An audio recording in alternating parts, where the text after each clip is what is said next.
Okay, we're actually going to remove this bracket.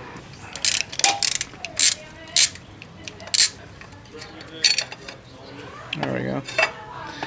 Alright, now we should be able to take out our water pump. Just gonna hit it a little bit. There we go. Get the water going. Okay, so now with all the water drained, we can completely remove our water pump. Alright, say hello to the hardest part of the job, which is scraping this old gasket material off. And you know, I have an angle grinder, so that's what I'm going to be using. But if you guys don't, then it's going to be razor, brake clean. Maybe if you can get a small gasket scraper at Harbor Freight or your local auto parts store, that might help too. They also sell a gasket remover spray, or it's a foam, kind of a foam material. You can use that, put that around the gasket, and see if it loosens it up.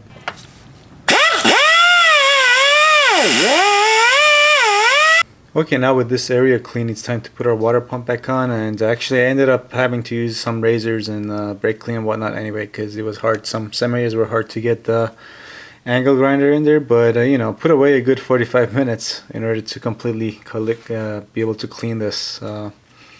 So yeah. Okay, so now we're just gonna put our gasket back on there, and we're lucky we got these guides here and here, so we can just put it around these guides and not have to worry about it staying in place. Okay, now with the water pump in, we're gonna start hand tightening these bolts.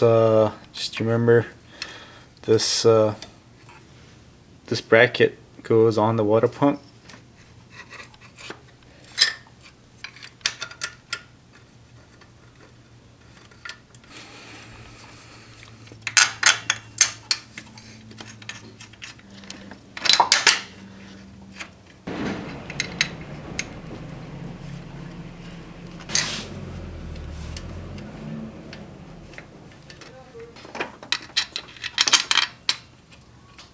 Okay, so like I said, before we torque these down, we're going to go around and hand tighten these. By that I mean just drive them all the way in. Once they start tightening up, we stop. And we're going to do this in a crisscross manner. As in, we're going to hand tighten this one first. Next I'm going to go to the one on the bottom, exact opposite of this. I'm going to tighten that one from the bottom. Then I'm going to come up here, do that, then this one, and then that one at the bottom. Now back up here to do this one. Okay, now it's time to torque these down, and we're going to go the same direction, same bolts we did, the cross from the center out, and we're going to torque these down to about 20 foot per pound.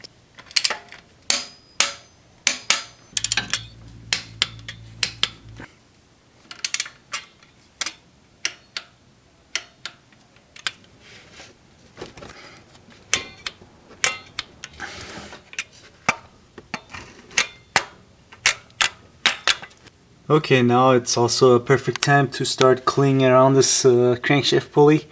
Get all this dirt and grime or coolant or whatever out, because you don't want any of this on your timing belt. Okay, so after getting the water pump on there, what I like to do is just get some coolant in the system, as you can see. And you can get a lot of coolant in there actually. Most of the coolant that came out you can get in there without the car running if you just you know, use something like this and keep keep squeezing the radiator hoses, and you can get the air out that way and get coolant in there. And then just go around and check for water leaks, and if you don't see any, you just go ahead and move on to the next step. Okay, next we're gonna install this roller, and you need to torque this down to about 36 to 40 foot per pound. I don't have a torque wrench that's gonna fit in here, so I'm just gonna go by feel. Okay, but if you're wondering, the torque spec for both this and the tensioning roller is about 36 to 40 foot per pound.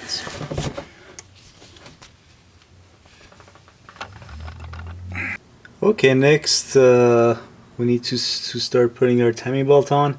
The way I like to do is go around the crankshaft, then around the idler, then around the camshaft, then over the tensioning idler. Before we do that, obviously we need to make sure our timing marks haven't moved.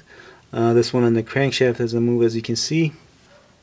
And our timing mark on the camshaft hasn't moved either.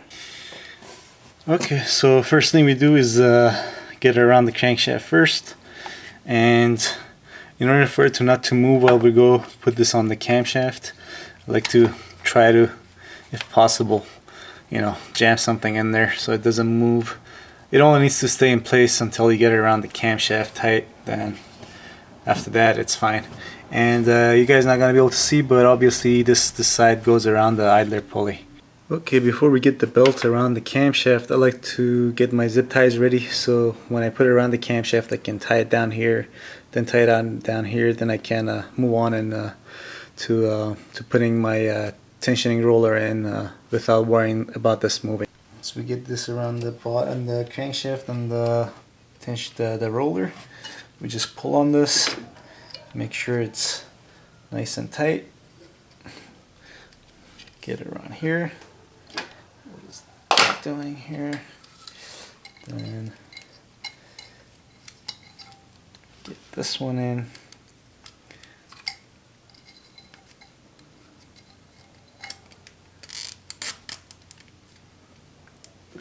Next we get this one in.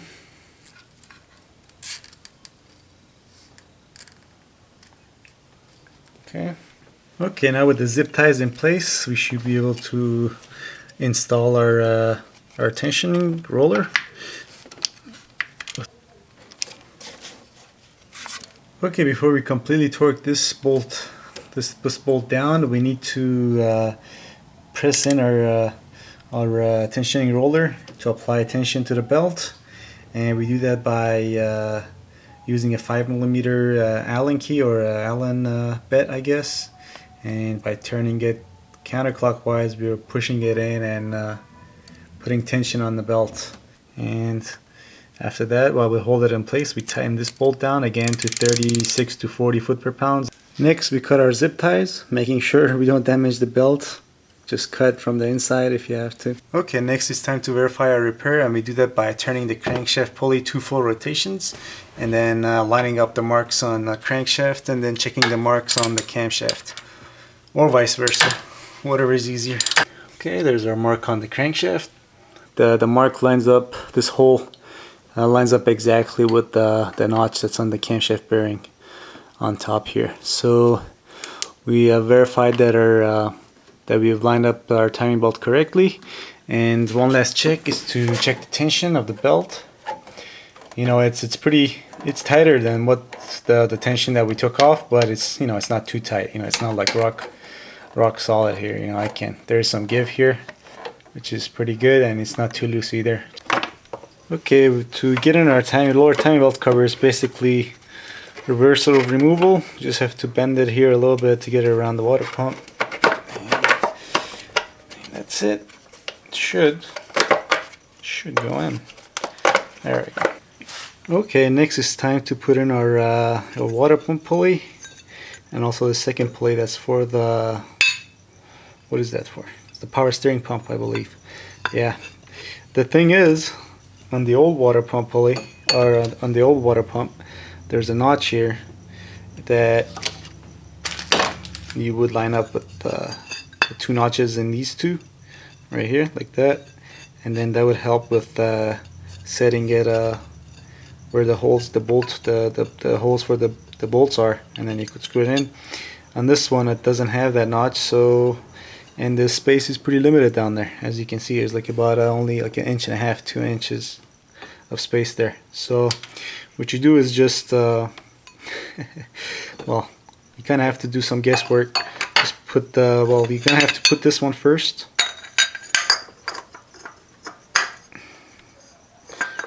and of course it's not gonna want to stay on there, so yeah. And just look where the notch is, and then you put this one in with the notch roughly around the same spot. Okay, I was finally able to get these 4 bolts in to the water pump pulley, and you torque these down to about 9 foot-per-pound. You can do it now, just hand tightening it. I mean, use your ratchet to tighten them down now, and because there's no way anyone's going to be able to get a torque wrench in there, so So yeah, you know, or you can just wait until you put the belts on, and then tighten them down with your ratchet or wrench. Yeah, you know, actually, I'm not going to record the rest of this video because it's just going to be the reversal removal. Just a couple of pointers. You know, when you put your belt on, the alternator, and after you you turn that in and you get enough tension on the belt, don't forget to tighten the locking nut that's behind this, and also the lower bolt that's on the bottom of the alternator. Same thing goes for the tensioner for the AC, for your AC compressor. Also, don't forget to bleed your cooling system. Open up your turn on your heater, turn the car on, turn on your heater, then start pouring coolant in, and that way you know, you get coolant going through the whole system, and you get all the bubbles out. So yeah, and then you should need to do that until your fans kick in. Okay, that way you're sure you get the car's properly warmed up and you can get all the air out. And I think, if I may say, I think that's it. Then obviously you put this cover on, and that should do it. Okay.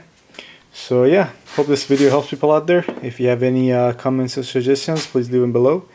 And if you liked the video, please give it a thumbs up. It was a lot of work and it was a pain in the butt at some points. Okay, so thanks for watching, and I'll see you guys next time. Take care.